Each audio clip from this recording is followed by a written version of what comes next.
It's a really strange day, actually, because this is the first day on Harry Potter 7 where we're saying goodbye to characters who've been with the series right from the very beginning. It was Richard, Fiona and Harry's last scene of the film, and they were the first people who'd been on it the whole way through to actually finish. This isn't just goodbye, boy, is it? This is farewell. Me and Harry and Fiona and Richard, we all started together 10 years ago, and in the last 10 years, I then have since gone on to do stage work with Richard, and Harry is actually on stage at the moment with Fiona doing Mother Courage at the National. So it's quite a nice sort of journey that family has been on off-screen as well as on. Somebody has to pay for the frustration, dear. The Dursley stuff was the very first stuff ever that was shot at all. I never thought for a minute it would span 10 years. I mean, I was a redhead when I started. And Dan Radcliffe was about this big. He was like a bewildered little schoolboy. What's been, of course, very exciting is seeing the children grow from children into these splendid adults. Actually, they're a very nice bunch. Don't just ignore those terrible people. I was just to see about them. They're terrible people. They should never be on any cameras. We kind of kept a relationship going, which has been so nice, and from an acting perspective, Fiona's helped me so much, and so has Richard and Dan as well. Just kind of being with these people to constantly inspire you. I've enjoyed Harry Melling, and I visit with Richard Griffiths whenever we meet, and he tells me whatever stories he's accumulated in the time. He's a brilliant, brilliant raconteur, so a lot of our life is spent intense listening to Richard's fantastic stories. So I will miss that. Well, Richard was always very keen that there be a series called The Dursleys, and yes. we're still standing by. I have known them since I was 10, and now being 20, it has been a huge part of my life, and something that hopefully I haven't taken for granted. This is farewell. I mean, this is forever. I'll miss them immensely.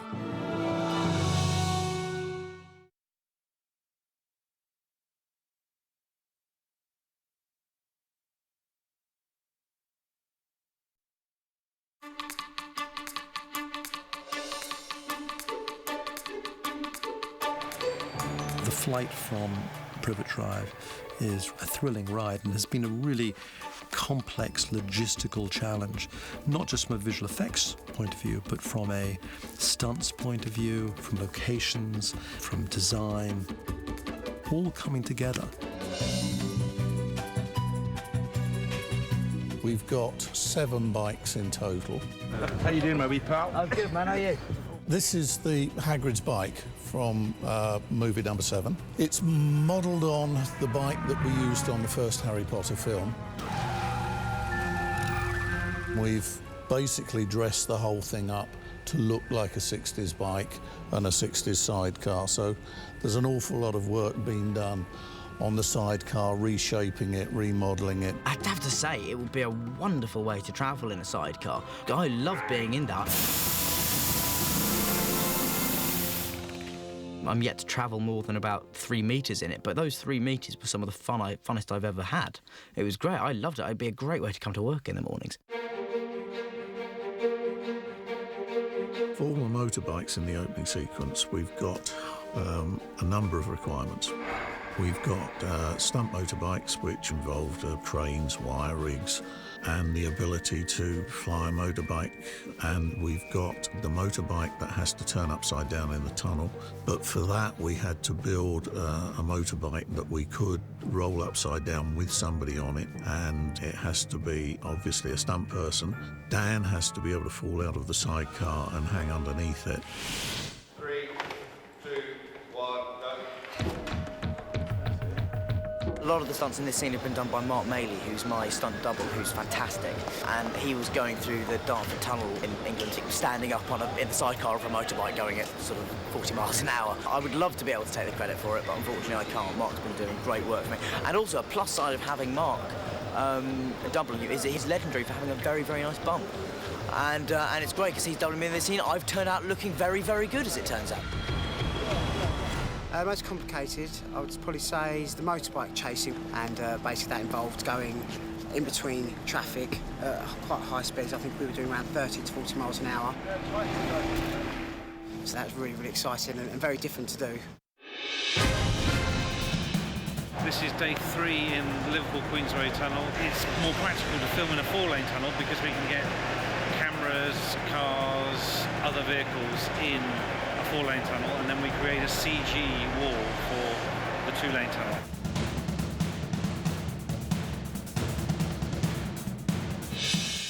On top of that, we've got the crash where they land at the Burrows in the end. And for that, we're building a motorbike that can crash into the reed bed, into the water, with somebody on it and somebody in the sidecar. It's similar to sort of a log flume ride. We get a big plume of water as we go into it.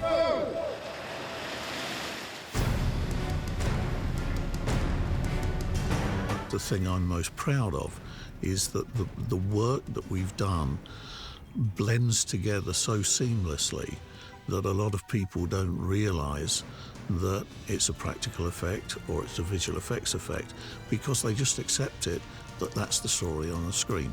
That's what we're trying to achieve, and I think that's what we've done.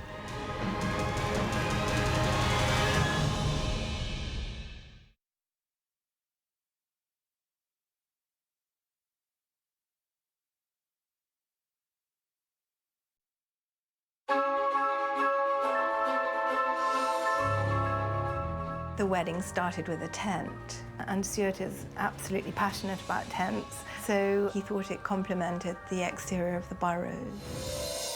We've done a few tents, but then when you go back as far as we do, we've done quite a lot of everything, actually. The wedding tent is, I hope, rather beautiful. It isn't a modern contemporary tent. It's very Edwardian in its shape and its silhouette, and rather elegant. Take 2. David's didn't want stripes, they wanted a plain colour. So we ended up with the whole thing built up with the exterior of the Burrows being painted purple and the tent being a sort of pale grey with purpley tassels and trimming and a purple carpet. It is very elegant and it looks beautiful. You know, they've got the gorgeous, the lights that hover and the tables look good. It is definitely a French influence. I'm Mr. Weasley. Enchanté. Enchanté. It's really quite exciting. It actually feels like a party, really, in there. It's a great set. You can get going on the tent. Tent? Protego Total. Where am I supposed to find a tent? There's a very modest little tent that the 3 heroes journey throughout this film in, and it is supposed to be that tent from the World Cup in Harry Potter 4. Home sweet home. We had established the size of the exterior tent in the 4th film, but the interior is different. We didn't have the ritzy lining that we had in the World Quidditch tent. Did you think we were going to be staying in a 5-star hotel? That was just a very simple set indeed, actually, and Eduardo Serra photographed it beautifully. The lighting is very beautiful, very subtle, varied from day to night and season to season. It's amazing how much richness and interest you can get out of a couple of sheets of canvas, basically. I get it.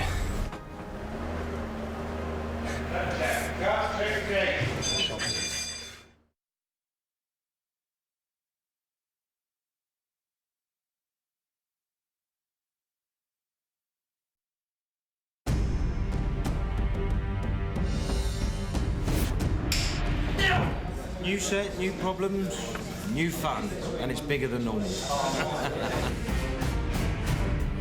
Today is the all-night cafe where Harry, Ron and Hermione think they've got away from the Death Eaters. The Death Eaters appear and a big wand fight ensues.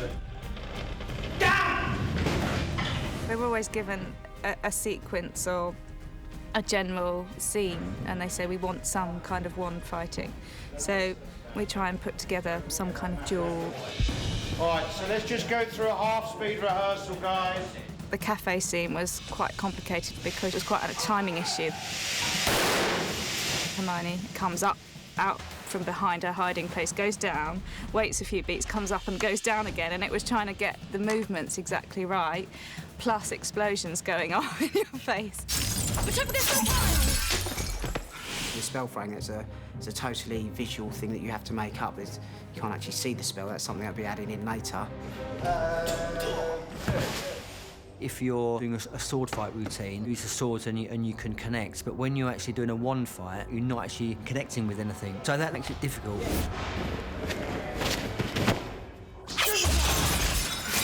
We do have to rehearse things and set them out.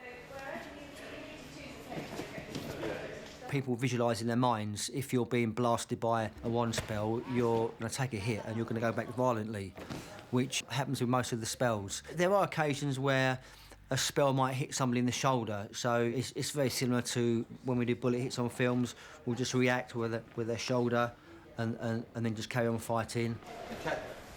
It goes, that's it. So if you're and you've got it from there.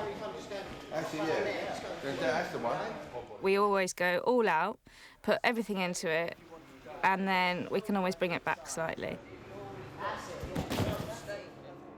Because if you half do something, it just doesn't look real, you know, so you have to kind of throw yourself in.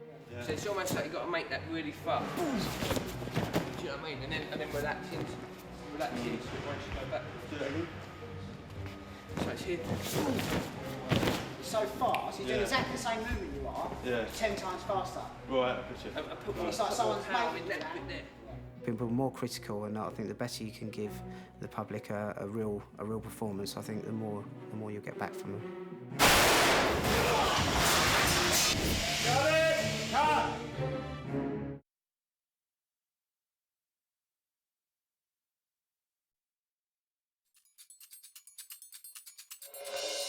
We've had some crazy things fill in for whatever the creature's supposed to be. You know, sticks, tennis balls, dots, numbers. Very good, that's lovely. Let's go one more. Okay, it's good. You know, it's different every time. We have to be quite careful though, because sometimes it gets a bit absurd and then you just start laughing and you can't really take it seriously. Action. It's quite a weird concept really, just to kind of react to something that's just not there at all. Especially when it's quite an animated kind of thing, like Dobby. And Jason. You need to move to your left a little. Okay. Blocking Dobby. Oh. Like I'm talking about. Yeah, It was here, but I know what you're saying. They've really changed the way they do that now. They've got these doubles to stand in for these creatures and do the lines, so you're actually talking to a person.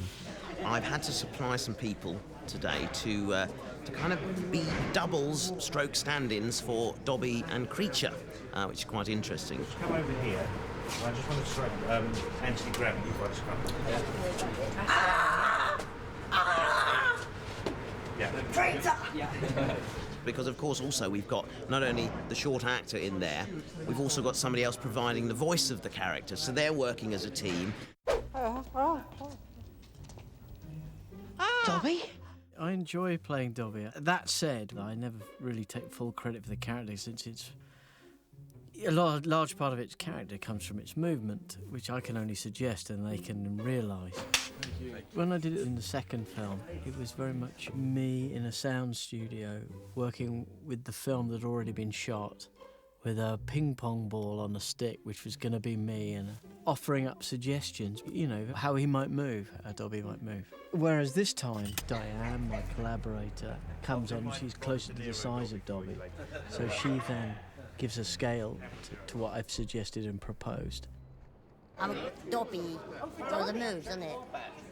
He's Creature, but I'm better, because I'm younger. She's the nicer one. Yeah, you're the horrible one. I'm the grumpy, old, He's miserable the horrible one, isn't he? git. That's Grumpy me. old. Oh yeah, we're really enjoying it. Yeah. Yeah, really brilliant.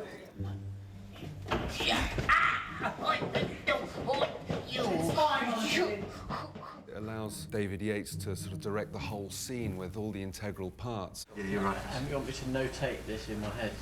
Take me a little moment just to retain what he's saying. Yeah, no, that would be great. Yeah.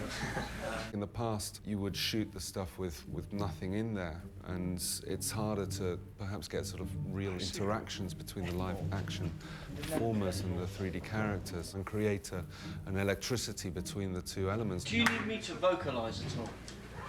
Like just to go, Yeah, that would be great. Yeah, Now that the performers act in the scene, I think you get a far more vibrant exchange from the live action actors and gives you a more potent sequence. Who was it, Creature?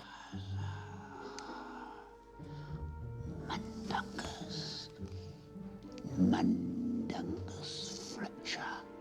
If you can have another actor on set to interact with, I mean, it helps your performance no end. And, you know, hopefully when the audience sits down to watch the film, it will be a seamless character interacting with the actors and prove to be very realistic.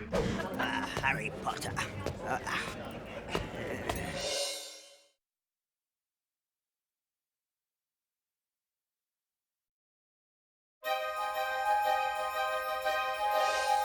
I've played some wonderful characters throughout the whole series of films. Swish and flick. Everyone? In the first film, I've played Professor Flitwick and also the Goblin Bank Teller. Does Mr. Harry Potter have his key? And then, as the films have gone on, again, I played Flitwick, and now in the final film, I'm able to play Griphook as well. The role of Griphook was something that I always had at the back of my mind. Boy, I'd love that character. There is no place safer than Gringotts. Griphook has so much more depth to him that I've ever been able to get into my work as Professor Flitwick. And so I went in and read for David Yates and our casting director and gave it my best shot. David left a message to tell me that I had the part. And it was funny, I was sort of in shock. I just sat there for a minute. It was like, great, okay, here we go. The journey commences. Better, because I haven't had a chance to suss it out properly then. That's why I want to, yeah. I suppose I'm stretching my acting muscles a little bit farther than I have been able to in previous films, because he's a very much darker character and quite a multi-layered character. What we're going to do is we're going to put a ball cap on you, and Adrian's going to do that, and he'll be the nose man, so he's going to watch your nose at all times.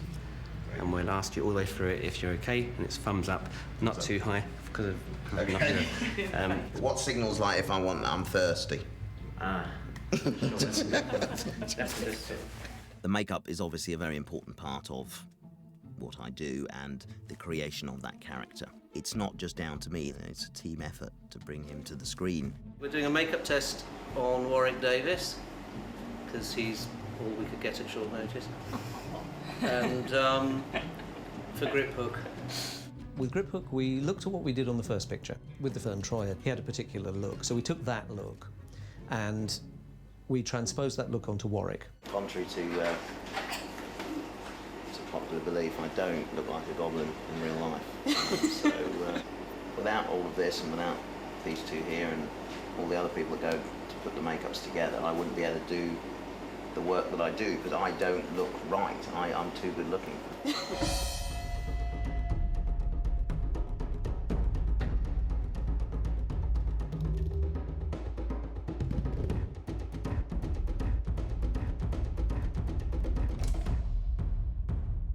Makeup is only so good up to the point where a guy's got to operate it with his facial muscles and work through it and everything. It's for example, I know my own face, so I know, if I raise an eyebrow, how that looks, basically. But on the character makeups, you have to learn kind of how much of an eyebrow raise you have to do for it actually to read and register as an eyebrow raise on the character's makeup, for example. So that's kind of what I'm still learning about. When you get somebody who really can use a makeup, can perform it, your work just improves and improves and improves. And so I've been very fortunate working with Warwick. It is important you don't rely on the makeup. You've got to find that character within you. But then to have gone through 3 hours of makeup and then stand in front of the mirror and see yourself transformed, it's a wonderful feeling. And I feel very privileged to be able to kind of portray these characters that I have in these films. Hello. Ready for the office.